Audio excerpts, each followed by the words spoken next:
नमस्कार दोस्तों, सृजन संवाद के पटल पर आपका पुनः स्वागत है। अब तक हमने इस पटल पर कविता और कहानी की बातें की हैं। आज हम पर्यावरण से संबंधित विषयों पर पर्यावरण के जानकार श्री पंकज चतुर्वेदी जी से बात करेंगे। पंकज चतुर्वेदी जी का हमारे इस कार्यक्रम में स्वागत है। दोस्तों, आपके विपुल बाल साहित्य और पर्यावरणीय विषयों पर किए गए कार्य के उपलक्ष्य में आपको अनेक उल्लेखनीय सम्मानों से सम्मानित किया गया है। मध्य प्रदेश आंचलिक पत्रकार संघ द्वारा वर्ष 1991 का माखनलाल चतुर्वेदी पत्रकारिता पुरस्कार, षष्ठम विश्व पर्यावरण महासम्मेलन 1997 में राष्ट्रीय पर्यावरण सेवा सम्मान, एनसीईआरटी के लिए तैयार ऑडियो कार्यक्रम को श्रेष्ठ पुरस्कार वर्ष 2008, कार्यक्रम बछेंद्री पाल बाल साहित्य के लिए डॉक्टर हरिकृष्ण देवसरे पुरस्कार 2016, महावीर प्रसाद द्विवेदी पर्यावरण सम्मान 2017 आदि आकाशवाणी, दूरदर्शन व कई टीवी चैनलों पर कई कार्यक्रमों में विशेषज्ञ के रूप में शामिल रहे हैं और एसआरसी, जामिया मिलिया इस्लामिया एवं एनसीईआरटी के लिए कई ऑडियो वीडियो कार्यक्रम लिखते रहे। वर्तमान में आप राष्ट्रीय पुस्तक न्यास भारत में संपादक के रूप में अपनी सेवाएं प्रदान कर रहे हैं। आपका इस पटल पर स्वागत है। धन्यवाद पंकज जी। पंकज जी, जैसा कि हम देख रहे हैं, दिल्ली एनसीआर की जो आबो हवा है वह दिन प्रतिदिन खराब से खराबतर होती जा रही है। इस स्थिति के लिए किन कारकों को आप जिम्मेदार मानते हैं? देखिए, मूल कारक तो मानव ही है। मानव तो है ही। अब आप देखिए, पिछले 3 साल से गाजियाबाद देश के सबसे अधिक दूषित शहरों में से है। जी। लेकिन वो ये जो इतना बड़ा मसला है, वो कभी एक राजनीतिक मसला नहीं बनता, कभी एक विमर्श में मसला नहीं बनता। आप कभी किसी टीवी चैनल पर या किसी मोहल्ले की सोसाइटी में इस पे आप विमर्श नहीं सुनेंगे कि सबसे प्रदूषित शहर होने के बावजूद इस पे कोई कार्रवाई क्यों नहीं की जा रही। देखिए, क्या है कि दिल्ली एनसीआर का जो पर्यावरण का जो मसला है, पर्यावरण अकेले वायु नहीं है, बेशक है ना, पानी भी है उसके अंदर, मिट्टी भी है, जल भी है, जंगल भी है, जमीन भी है और जन भी है। अब होता क्या है कि जिस दिन हमको ठंड के दिनों में कोहरे के साथ में फॉग दिखता है तो हम बोलते हैं प्रदूषण बहुत बढ़ गया, और गर्मी में जब मौसम साफ होता है तो उससे प्रदूषण नहीं है, लेकिन असल में ये उल्टा है। स्मॉग का प्रदूषण अलग है, और गर्मी के दिनों में जो दिल्ली एनसीआर का प्रदूषण का मूल कारण होता है रेगिस्तानी आने वाली हवाएं, प्लस 44-45 टेम्परेचर में जब गाड़ियां चलती हैं सड़कों पर जी। इस शहर में जितने व्यक्ति हैं उससे ज्यादा वाहन है, उन वाहनों के चलने से जो टायर सड़क पे टकराता है और 2.5 पीएम से भी छोटे कण निकलते हैं जी। जो बैटरियां चल रही हैं, उन बैटरी का जो उत्सर्जन होता है, वो जो प्रदूषण है उसको अभी तक हम लोगों ने काउंट करना शुरू नहीं किया है। तो देखिए, असल चीज है कि वैश्विक रूप से जी। जो दिक्कतें हैं वही दिल्ली एनसीआर के साथ में। दिल्ली एनसीआर का जो शहरीकरण हुआ, महानगरीकरण, वो अनियोजित है जी। अनियोजित का मतलब है कि हम लोगों ने पलायन को खुली छूट दे रखी कि गांव से लोग शहरों की ओर आ रहे हैं, उसके वो एक अलग कारण है। तो प्रदूषण कोई एक अलग समस्या नहीं है। प्रदूषण क्या है कि मेरी आपकी सभी लोगों की जीवन शैली से जुड़ा हुआ एक मसला है, और यदि एक एक व्यक्ति भी उस पर विचार करे तो लगेगा यार कि मेरे भी भूमिका है इसको प्रदूषित करने में, और मेरी भी भूमिका है इस प्रदूषण से मुक्त होने में। तो सरकार को दोष तो हम बाद में देंगे, क्योंकि क्या है कि सरकार की वैश्विक स्तर पर, अकेले भारत में ये नीतियां क्या होती हैं कि नल खुला छोड़ दो, बाल्टी से पानी बहने दो और पोंछा लगाकर दिखाओ कि देखो हम इस फर्श को सुखाने की कोशिश कर रहे हैं। तो दिल्ली एनसीआर की असल समस्या यही है। मैं आपको एक उदाहरण बताता हूँ जी। आप किसी भी दिन सुबह चले जाइए, गाजियाबाद शहर को छोड़ दिया जाए तो दिल्ली शहर में सबसे दूषित जो इलाके हैं वायु प्रदूषण को लेकर, वो है आनंद विहार। बेशक वो आनंद विहार में 485 से नीचे हवा के कारण की गुणवत्ता नहीं रहती है। अब आप देखिए वहां पर दिन भर सुबह 7 बजे से पानी की गाड़ी चलती रहती है, फव्वारा चलती रहती है। वो वही है, हम पानी ढोल रहे हैं और पोंछा लगा रहे हैं। जबकि उस 6 लेन रोड पर 2 लेन में बसें, ऑटो रिक्शा, टैक्सी सब इस तरीके से खड़े होते हैं कि अप्सरा बॉर्डर की ओर से या गाजीपुर बॉर्डर की ओर से जो ट्रैफिक आता है उसको वहां पर आके फर्स्ट और सेकंड गियर में चलना पड़ता है या स्टक होना पड़ता है। भारत 5 से ऊपर स्टेज के वाहनों का नियम है कि यदि 40 से ऊपर चलेंगे तो उसका इमिशन बहुत कंट्रोल्ड होगा।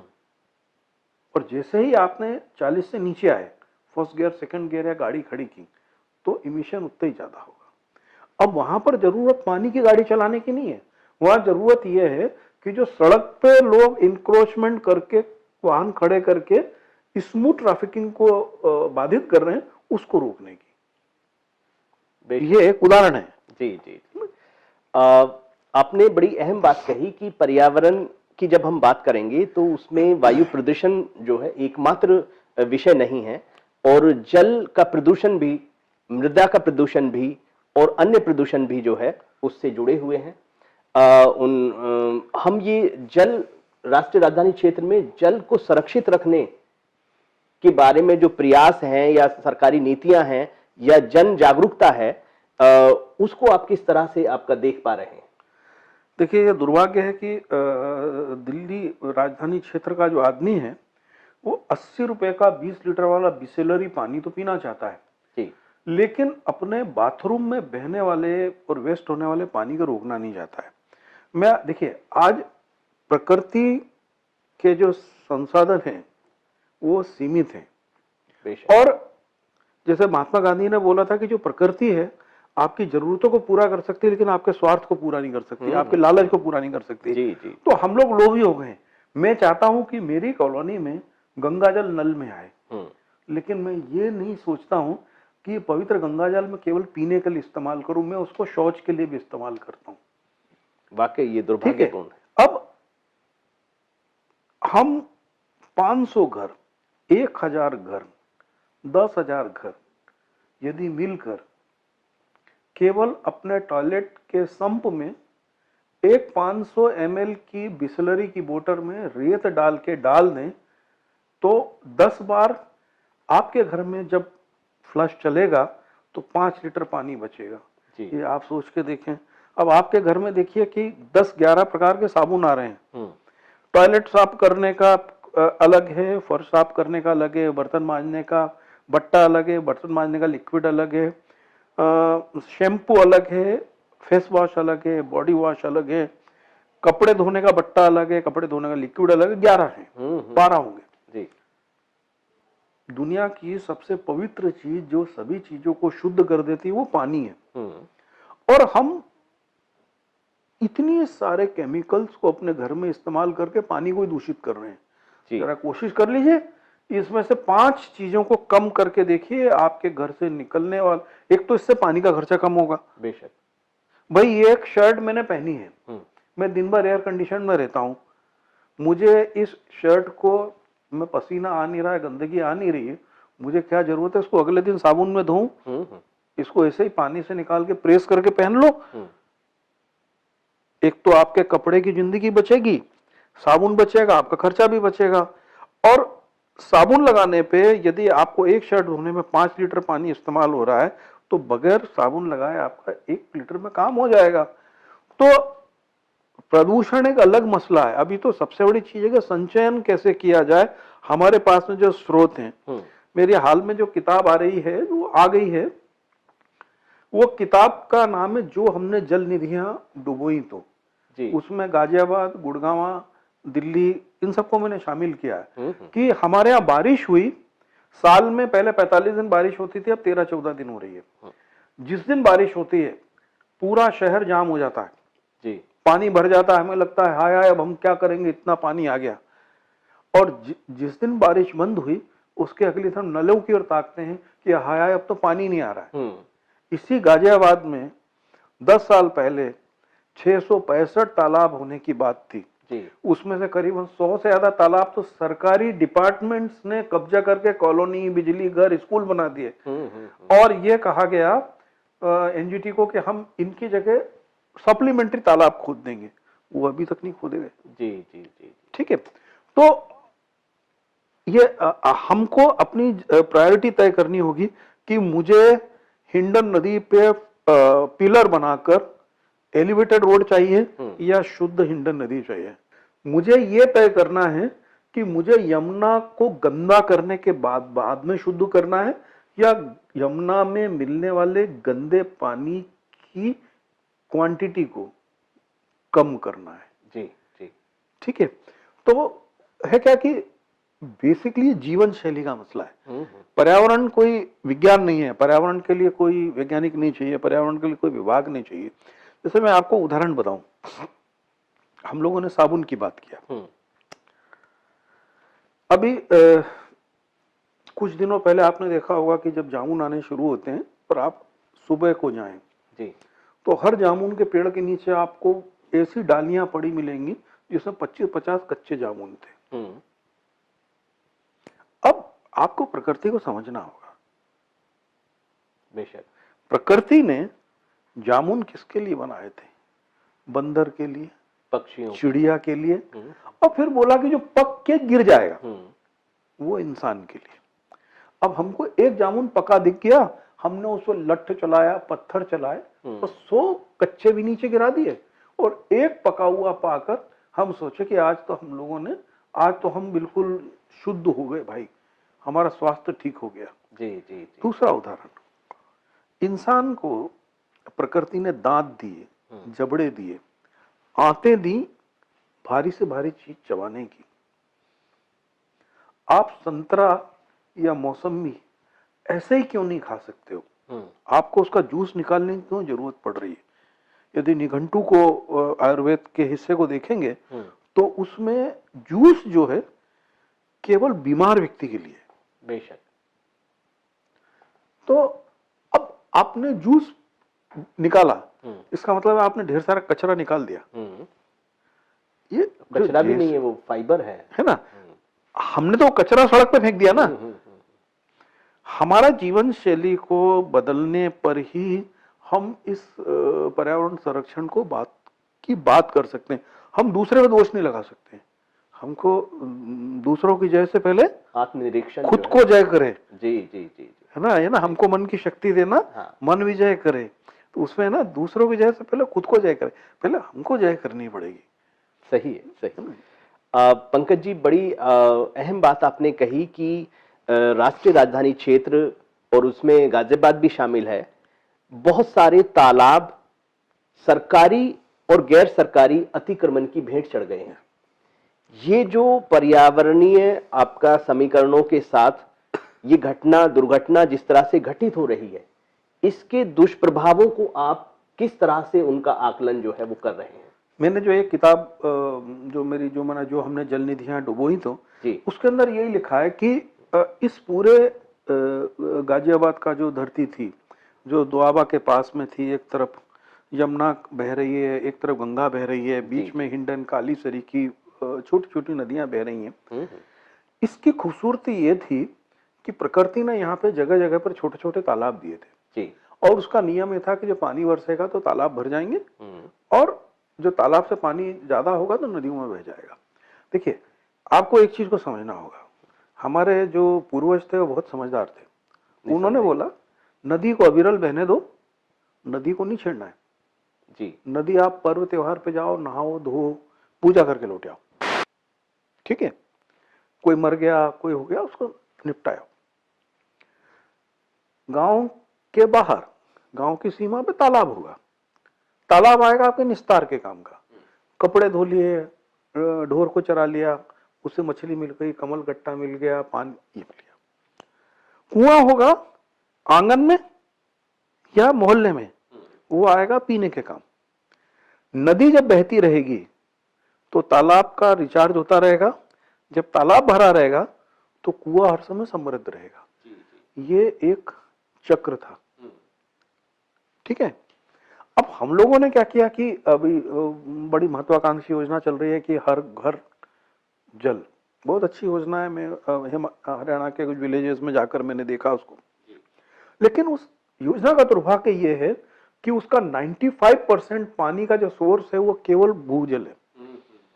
और मैं एक गांव में गया, वो आदर्श गांव है, भूजल में वहां पर 2.5 हॉर्स पावर की मोटर से हर घर में जल जा रहा है, शानदार व्यवस्था है। लेकिन दुर्भाग्य है कि उस भूजल का जो सोर्स है उसके ठीक बगल में जो जोहड़ थी, जो आज से 10 साल पहले तक बहुत अच्छी काम आ रही थी, उस जोहड़ में अब घर के निस्तार का पानी जाने लगा और वो गंदा होने लगा।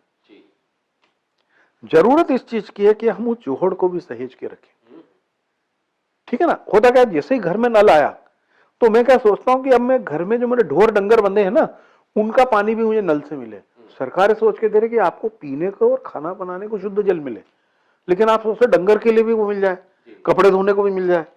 तो मूल चीज ये है कि पानी के बारे में अवेयरनेस जो है, जागरूकता, इसकी के बारे में सोचना पड़ेगा। जैसे कि वाटर फुटप्रिंट की बात करनी पड़ेगी। लगातार मैं पंजाब और हरियाणा के लोगों के लिए लिखता रहा हूं और वहां की सरकारों ने अपनी नीतियों में भी बदलाव किया। वहां का पारंपरिक भोजन धान नहीं था, ये दुआब का स्थिति भी है। हमारा जो गन्ना बेल्ट है इसका पारंपरिक भोजन धान नहीं था, लेकिन अधिक लोभ के कारण हम लोगों ने धान बोना शुरू कर दिया, ग्राउंड वाटर नीचे चला गया। दूसरी चीज हो कि धान के इस्तेमाल के कारण, धान में जो केमिकल्स हम ला रहे हैं पेस्टिसाइड, उसके कारण आपकी पूरी लगातार जमीन खराब हो गई। और उसका दुर्भाग्य हुआ कि जब जमीनें खराब हुई उसके बाद उससे पानी बह गया, नदियां भी खराब हो गई। 3 साल पहले एनजीटी ने ऑर्डर दिया था वेस्टर्न यूपी के 5000 हैंडपंप बंद करने के लिए, क्योंकि वो सब दूषित हो चुके थे। लेकिन उन गांव की पोजीशन है कि यदि आप वो हैंडपंप बंद कर देते हैं, उनके पास में अल्टरनेटिव अरेंजमेंट नहीं है पानी का, ठीक है। तो जो हमको अपने जो हमारे पुरखों ने जो हमको दिया है, नदी को अविरल बहने दो, तालाब को संचित करके रखो, वो कुएं का पानी इस्तेमाल करो, इस नीति में आना पड़ेगा। होता क्या यार, अब हर घर के अंदर मोटर लग गई, मुझे 1 गिलास पानी चाहिए, या किचन में माँ को दाल बनाने के लिए 1 लोटा पानी चाहिए, और बोले ताजा पानी, बटन दबा दिया। आप एक बार जब बटन दबाते हैं तो 1 बाल्टी पानी कम से कम निकलता है, एक चीज। दूसरी चीज है, जो आप बिजली जलाते हैं वो बिजली भी हमारे जलवायु परिवर्तन पे असर कर रही है, ठीक है। तो मेरी माँ ही तो थी या मेरी दादी तो थी जो 80 साल की उम्र तक अभी कुएं से ऐसे पानी खींच लेती थी, तो वो तो मजबूत भी थी, वो तो कम दवाई खाती थी। उसको हमारी मेरी पत्नी को बटन दबाने की क्यों जरूरत पड़ रही है?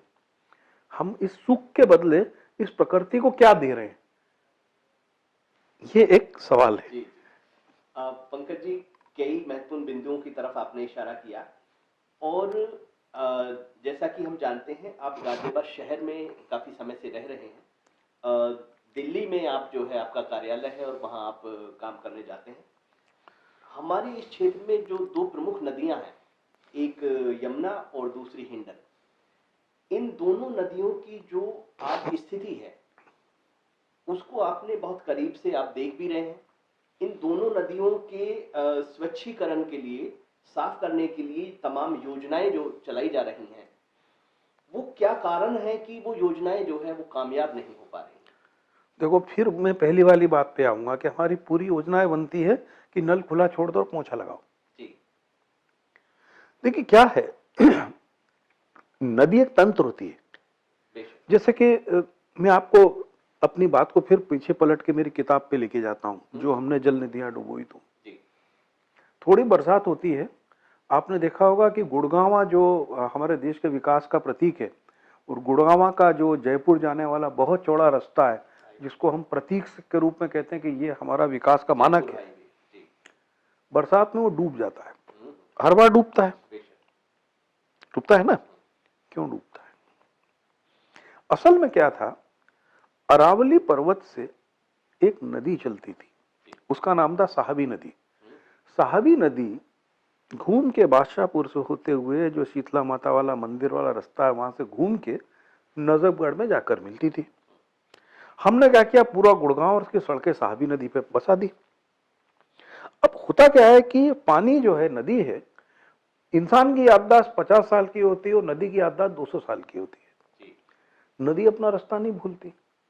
अब जिस दिन बारिश होती है, अरावली में थोड़ा पानी और बढ़ता है, साहबी फिर से जवान हो जाती है और वो बहने लगती है और वो अपने रास्ते पे चलती है। उसको मालूम पड़ता है मेरे रास्ते पे तो सड़क बन गया, कॉलोनी बन गई। तो उसको क्या पता कि ये क्या है। तो ये जो पिरामिड है, इसके नष्ट होने का दुर्भाग्य हुआ, घने जंगल जैसे खत्म हुए तो घने जंगल में रहने वाला जो निशाचर जीव था, उसका डीएनए धीमे धीमे इंसान के शरीर में आने लगा और हमारा बॉडी इस तरीके से यूज टू हो गया कि वो वायरस हमारे शरीर को पकड़ गया। अब आप देखते होंगे कि शेर है, बाघ है, तेंदुआ बस्ती में आ जा रहा है। ये पूरा पिरामिड खत्म हुआ। तो देखिए, जल जब जल के घने जो स्रोत होंगे, घनी नदी होगी, घना तालाब होगा, तो उसके आसपास प्राकृतिक रूप से अपने आप वन होंगे। हम जिन पेड़ों को लगाते हैं तो वो एक हरियाली के लिए है, ठीक है। और ये जो हरियाली है मूल रूप से कार्बन इमिशन को नहीं रोकती है, ये केवल गर्मी को थोड़ा रोकती है। ये एक आपको एक छतरी देती है, ठीक है। हमको आज जो जरूरत है कि जिस प्रकार से प्राकृतिक जल स्रोत बचेंगे, वो प्राकृतिक जल स्रोत के पास के प्राकृतिक पेड़ बचेंगे। अब आप देखिए कि इस देश में, मैं आपको एक खूबसूरती बताता हूं पेड़ों को लेकर। जब 1912 में दिल्ली बनी तो इंडिया गेट के से 8 रास्ते निकले। उस समय भारत का जो साक्षरता की दर इतनी थी नहीं। आप कोई सड़क का नाम लिख दो, किसी को नहीं मालूम होगा। तब एडवर्ड लुटियन ने एक तरीका निकाला। उसने हर सड़क पे एक तरीके के पेड़ लगाए। जैसे अशोक रोड पे जाओगे तो जामुन के पेड़ मिलेंगे, शाहजहां रोड पे जाओगे तो आप नीम के पेड़ मिलेंगे, औरंगजेब रोड पे जाओगे तो पीपल का पेड़। तो वो उसका एक कॉन्सेप्ट था कि उसी एक सड़क पे एक तरीके के पेड़ लगा जाए, उसका संरक्षण होगा, उस सड़क से आपकी पहचान होगी। आदिवासियों में यही होता है। जो ट्राइबल्स हैं वो तो जंगल में रहते हैं। तो जैसे कि एक आदिवासी कुल का पेड़ साल का है, तो वो साल के पेड़ को न तो छुएगा, न उसकी लकड़ी को जलाएगा, न उसके पत्ते को छुएगा। उसके घर में कोई पैदा होगा तो वो उस साल के पेड़ को लगाएगा। लेकिन जैसे दूसरे का कुल पीपल है तो वो साल को काट सकता है। तो ये हमारे समाज में भी था। जैसे आप राजस्थान में मीणा समाज को देखो कि उनके यहाँ ये बहुत सारी प्रकृति थी।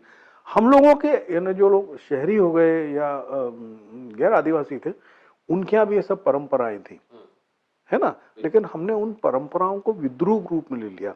जैसे कि आप ये, मैं आपको एक अपनी किताब की चर्चा करना चाहूंगा। ये लोक आस्था पर्यावरण किताब है। इस किताब में यही दिया हुआ है कि जैसे दिवाली है या होली है या हमारे पर्व हैं, ये वास्तव में कैसे पर्यावरण संरक्षण के पर्व थे। भाई दिवाली के बाद में हम पूजा कर रहे हैं शीतला माता की। वो शीतला माता की गधे पे सवार है और हाथ में झाड़ू लिए हुए, वो प्रतीक है स्वच्छता का। होली भी जो है, हमारा क्या था कि अब ठंड हो गया है, ठंड खत्म हो रही है। अभी तक घर में से बहुत सारे लोग बाहर नहीं निकलते थे, क्योंकि पहले तो गांव में शौच को भी बाहर जाना होता था। अब भाई घर की सफाई कर लो और घर का जो गंदगी है उसको होली में जला दो और नई फसल आएगी तो घर में रख जाएगी। ठीक है। तो ये मूल रूप से ये इस किताब को मैंने इसी एंगल से लिखा कि लोग कम से कम जाने कि हमारा जो आस्थाएं हैं, जो हमारा लोक है, वो कितना शानदार पर्यावरण प्रेमी था। जैसा आपको एक बताऊं, हर घर से लोग सुबह से निकलते हैं, मंदिर जाते हैं, है ना, फूल चढ़ाते, तुलसी चढ़ाते, भगवान खुश करने के लिए। मेरा एक सवाल है, आपने ऐसा क्या किया कि आपसे भगवान नाराज है कि आपको खुश करने की जरूरत पड़ेगी? एक चीज। दूसरी चीज, जब फल फूल पत्ती पेड़ पौधे सब भगवान ने ही बनाए हैं, तो तुम उनको चढ़ा के उनको क्या खुश कर लोगे भाई? वो तो खुद ही मालिक है। असल चीज ये था, हमारे आदि जो समाज था, उन्होंने बोला कि आप अपने घर की क्यारी में लगे हुए पुष्प को चढ़ाओ। क्योंकि क्या था, धर्म भीरू जनता होती थी, इस बहाने आप घर में 10 पेड़ लगाओगे, भगवान को नहीं चढ़ाना है। फिर उन्होंने बोला कि आप मंदिर जाओगे तो वहां परिक्रमा करोगे, घंटी बजाओगे, आप दंडवत करोगे, आपकी फिजिकल एक्सरसाइज है। ये इस्लाम में है। इस्लाम में जो 5 वक्त नमाज है वो नमाज इसीलिए होती है। उन्होंने वजू करने का मतलब है आपने अपने शरीर को शुद्ध किया। अब वजू करने को लोग बहुत सारे कहते हैं कि ये तो उल्टा करते हैं। अरे भाई, अरब में कम पानी होता था, उनको कम पानी से काम चलाने से उल्टे से करते हैं तो कम पानी से हो जाता था। और 5 बार आपने नमाज पढ़ी, आप देखिए नमाज में भी क्या है, आपके पूरे शरीर की पूरी गतिविधियां हो रही है ना। खुदाबंद को आपके नमाज से कोई वास्ता नहीं है। वो तो ये कह रहा है आप 5 समय अपने शरीर को चलाते रहो जिससे आपसे स्वस्थ रहो। तो हमारा जो जीवन शैली है वही हमारी लोक की आस्था है। जैसे कि मैं गांव में जाता हूं, वो मुझसे कहते हैं कि हम क्या करें ये जलवायु परिवर्तन के खतरे को लेकर। तो उनको एक छोटा सा उदाहरण देता हूं कि भाई आप एक काम करो, आप लोग किसी का जन्मदिन हो, शादी हो, विवाह हो, तो आप क्या करते हैं? बोले उपहार देते हैं। उपहार काय में देते हैं? पैकिंग में देते हैं। बोला आप एक काम करो, केवल पैकिंग देना बंद कर दो। यदि 1 साल में 1000 पैकिंग का कागज आपके गांव से कम हुआ तो पैकिंग का कागज तो कूड़े में ही जा रहा है ना, वो कूड़ा बंद हो जाएगा निकलना, वो कूड़े के निस्तारण की समस्या नहीं रहेगी। तो अपने आप हम जलवायु परिवर्तन में जो मदद कर सकते हैं वो इस तरीके से कर देंगे। ये ना, एक तो उस पैकिंग मटेरियल का प्रोडक्शन में खर्चा हो रहा है और दूसरा उसको डिस्पर्स करने में भी हो रहा है। तो दोनों को हम रोक सकते हैं ना। भाई साहब, आप मुझको आपको किताब भेंट करनी है तो मैं आपको ऐसे कर दूंगा, उसमें क्या तकलीफ है? ठीक है ना। ये अंग्रेजों का तरीका था कि वो ब्रिटानी कंपनियां चलाते थे कि आदमी को रिश्वत देनी होती तो ढक के दे देते थे। हमारे यहाँ तो हम लोग रिश्वत नहीं देते हैं भाई। भेंट होता है जो भलमन साथ में दिया जा रहा है, वो खुलेआम होता है। हमारे यहाँ तो दहेज भी होता है, सजा के रख देते, देख लो भाई हमने लड़की को ये दिया है ना। तो ये छोटे से तरीके हैं, हम इस धरती को खूबसूरत बनाने के लिए छोटा छोटा काम करेंगे तो कर सकते हैं। पैकिंग के बहाने आपने एक बड़े पहलू को जो है स्पर्श किया है। ठोस कचरा की जो समस्या आपका हमारे सामने आ रही है, सभी शहरों महानगरों में ये समस्या आ रही है कि भाई ठोस कचरे का प्रबंधन जो है वो किस तरह से किया जाए, और उसमें कोई कामयाबी होती हुई मिलती हुई दिखाई नहीं दे रही है। तो आपने बड़ी महत्वपूर्ण बात कही कि भाई हम ठोस कचरे का जो उत्पादन है उसको किस तरह से कम करें। तो इस बारे में मैं चाहूंगा कि कुछ और रोशनी भी जो है आप इस संबंध में डालें। मैंने 3 साल पहले एक चीज को लगातार लिखना शुरू किया कि जो मल्टीनेशनल कंपनीज हैं उनके जितने प्रोडक्ट आ रहे हैं उसमें पैकेजिंग मटेरियल का वजन 25% से ज्यादा होता है और रिस्पॉन्सिबिलिटी तय की जाए। और सौभाग्य है कि इस बार सरकार ने जो पर्यावरण का नया नियम लाए हैं उसके अंदर लगा है कि कंपनी को आपने जो पैकेजिंग मटेरियल के रूप में कचरा दिया उसकी अकाउंटेबिलिटी आपको वहन करनी पड़ेगी। एक महत्वपूर्ण चीज। ऐसा अभी मेरे मन में एक चीज आई, मेरे घर में फ्लिपकार्ट या अमेजन से कोई सामान आता है, आपने देखा होगा एक बॉक्स आ जाता है, उसके अंदर पैकेजिंग मटेरियल होता है। इसके अलावा जैसे कि हम आजकल सब्जी बिग बास्केट और ये सबसे मंगाते हैं तो वो लोग भी पैकेजिंग मटेरियल बेचते हैं। क्यों ना इन कंपनीज को अकाउंटेबल बनाया जाए कि नेक्स्ट टाइम जब आपके यहाँ डिलीवरी लेने आएंगे तो आप ये बॉक्स जो है ये वापिस ले जाएंगे। इस तरह की यदि एक बहुत छोटी सी चीज है, भाई मेरे यहाँ एक एप्पल का बॉक्स आया, मैंने 4 एप्पल निकाल दिया, वो कार्टन वैसा रह गया, हालांकि वो रिसाइकल्ड होता है लेकिन वो एट द एंड वो कचरे के डिब्बे में जा रहा है। यदि वो कह दिया जाए कि उस जो एप्पल का बॉक्स है उसकी कीमत तो 10 रुपए पड़ रही प्रोडक्शन कॉस्ट, यदि कंपनी मुझको बोल दे कि हम नेक्स्ट टाइम आएंगे तो आपके बिल में 5 रुपए कम करते चले जाएंगे और एक होगा, एक तो कचरा कम हुआ। जब देखिए हमको कचरा कम करना है, कचरे का निस्तारण पर बाद में सोचना है, पहले तो कचरा कैसे कम करें। जैसे कि आपको केरल का उदाहरण दूं, केरल में मैं जिले का नाम भूल रहा हूं, वहां के कलेक्टर ने 3 साल पहले प्रयोग किया और उन्होंने बोला कि हम जिले में बॉल पेन बंद कर देंगे। और उन्होंने एक दिन में 5 लाख बॉल पेन को जब्त किया और उन्होंने बोला कि बॉल पेन जो होता है ना कि 1 टाइम यूज एंड थ्रो, उन्होंने बोला हर गवर्नमेंट ऑफिस में केवल इंक पेन जाएगा जो कम से कम 1 साल चलता है। ठीक है, एक छोटा सा प्रयोग। अब आप सोच ले कि हम लोग का बॉल पेन आजकल तो रिफिल भी नहीं डालते हैं, आया और फेंक दिया। यदि गाजियाबाद शहर में 10 लाख लोग 1 साल में 10 लाख बॉल पेन प्लास्टिक का डिस्पोजेबल में फेंकते हैं और उसमें 10 लाख में से 5 लाख को यदि इंक पेन यूज करने लगे तो 5 लाख प्लास्टिक का कचरा अपने आप बचेगा, उसके साथ जो पैकेजिंग बचेगी। तो ये हमको तरीके सोचने होंगे इसके लिए। निश्चित रूप से ये छोटी छोटी बातें जो है पर्यावरण के संरक्षण के लिए बहुत मायने रखती हैं। पंकज जी, मैं आखिरी सवाल करना चाहूंगा। आपने बाल साहित्य के क्षेत्र में बहुत काम किया है और विपुल साहित्य सृजन आपने जो है बच्चों के लिए किया है। पर्यावरण संरक्षण के क्षेत्र में साहित्य और साहित्यकारों की क्या भूमिका हो सकती है, वो किस तरह से अपना एक अहम भूमिका अदा कर सकते हैं, इस बारे में आप क्या सोचते हैं? मैं आपको एक उदाहरण के साथ बताता हूँ जी। मेरी एक ये किताब है, लास्ट ईयर आई थी, लहरों में जहर। लहरों में जहर, ये 99 पेजेस की किताब है जी। आप जानते हैं इसकी कीमत कितनी है? कितनी है? कम ही हो रखी होगी आपने। 10 रुपए। जी जी जी, वाकई। अब ये कीमत 10 रुपए मैंने क्यों रखी? इस पब्लिशर से मैंने 1 रुपए भी रॉयल्टी नहीं लिया। इस किताब का लेआउट डिजाइन करके, टाइप करके, प्रूफ करके मैंने उसको दिया, केवल इस उद्देश्य से ये किताब जितने लोगों तक पहुंचेगी वो कम से कम अपनी नदियों के लिए जागरूक होंगे। ये किताब नदियों के बारे में, जिसके अंदर हिंडन भी है, शिप्रा भी है, साउथ की नदियां भी है, नॉर्थ ईस्ट की नदियां भी। मैंने गंगा वगैरह को नहीं रखा क्योंकि उस पर चर्चा बहुत हो रही।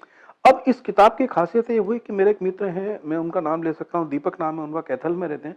उन्होंने इसकी 100 कॉपी खरीदी और हरियाणा के पूरे एमएलए को दिया। बहुत सुंदर। अब प्रोफेसर कमल किशोर गोयनका सर के वरिष्ठ साहित्यकार ने इसकी 100 प्रतियां खरीदी और अपने पास आने वाला हर आदमी को देते हैं।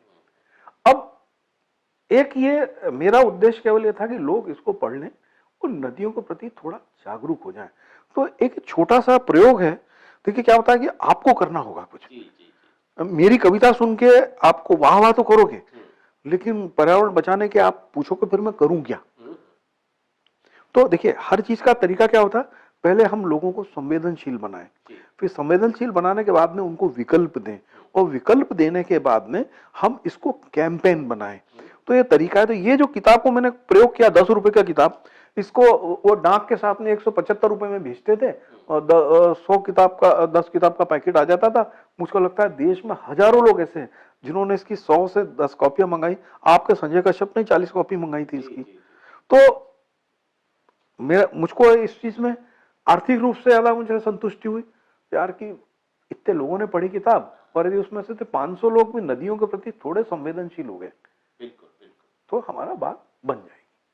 तो एक ये छोटी सी भूमिका है, इसको अपने अपने तरीके से सभी लोग निभा सकते हैं। नहीं, बहुत आपका महत्वपूर्ण बात आपने कही कि जो कवि लेखक हैं, रचनाकार हैं, वो भी अपनी जिम्मेदारी को समझें और उस पर्यावरण से जुड़े कंटेंट को सस्ता जो है वो रखें, जिससे अधिक से अधिक लोग उसको खरीद सकें और लोगों तक वो बात पहुंच सके। आध्यात्मिक सृजन की जो ये पहल है, सृजन संवाद, इस पहल को आप किस तरह से उपयोगी मान रहे हैं, किस तरह से इसको देख रहे हैं, इसका भविष्य जो है वो क्या हो सकता है?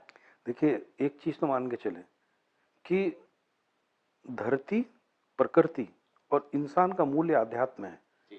आध्यात्म केवल पूजा पद्धति नहीं है। मैं आध्यात्म का मूल है कि मैं अपनी प्रकृति को इज्जत कर रहा हूँ, जो उसने मुझे दिया है उसको मैं उसके प्रति कृतज्ञ हो रहा हूँ। धन्यवाद। तो पहला चीज तो है कि अध्यात्म सृजन के नाम से पर्यावरण पे चर्चा करना एक विलक्षण प्रयोग है। और जैसा मैंने आपको बताया, लोक आस्था पर्यावरण किताब भी इसी मसले पे चर्चा करती, तो मुझे लगता है कि एक ये बहुत कारगर है। दूसरा चीज क्या हो रहा है कि आज जो इलेक्ट्रॉनिक मीडिया है वो कॉमर्शियल और बड़े घरानों द्वारा चलाया जा रहा है, जिनके अपने हित होते हैं और उनके हित राजनीतिक और उन सब में, उसमें ये जो मसले हैं, जैसा मैंने शुरुआत में चर्चा की थी कि 3 साल में सर्वाधिक दूषित शहर गाजियाबाद है, लेकिन हम उस पर चर्चा ही नहीं करते। तो उन सब के लिए चर्चा करने के लिए जो वैकल्पिक मंच है, अल्टरनेटिव प्लेटफॉर्म्स हैं, ये आप जैसे ही प्रयोग हैं। और मुझे लगता है कि यदि इस प्रकार के आयोजनों को देखकर सुनकर हम 100 लोगों को भी मोटिवेट कर पाते हैं, तो ये प्रयोग बहुत सार्थक होते, सफल होते हैं। सबसे बड़े डिजिटल मीडिया का है कि it is beyond the limit. हो सकता है ये प्रोग्राम कल कोई यूरोप में देख रहा हो, कोई पाकिस्तान में देख रहा हो, वो अफ्रीका में भी देख रहा हो। ये इसकी कोई सीमा नहीं है। और मुझको लगता है कि आम लोग सकारात्मक चीजों को देखना चाहते हैं और चूंकि आपकी सोच सकारात्मक है तो निश्चित ही ये प्रयोग भी बहुत अच्छी तरीके से सहजता से अपने निर्गम की ओर चलता रहेगा। तो दोस्तों, आज हम बात कर रहे थे प्रख्यात पर्यावरणविद श्री पंकज चतुर्वेदी साहब से। हमें उम्मीद है कि आपको ये वार्तालाप उपयोगी साबित होगा और पर्यावरण संरक्षण के लिए आपको जो है जागरूक करेगा, संवेदनशील करेगा। पंकज जी, आप सृजन संवाद के पटल पर आए, आपका बहुत बहुत धन्यवाद। बहुत बहुत धन्यवाद। आभार। नमस्कार।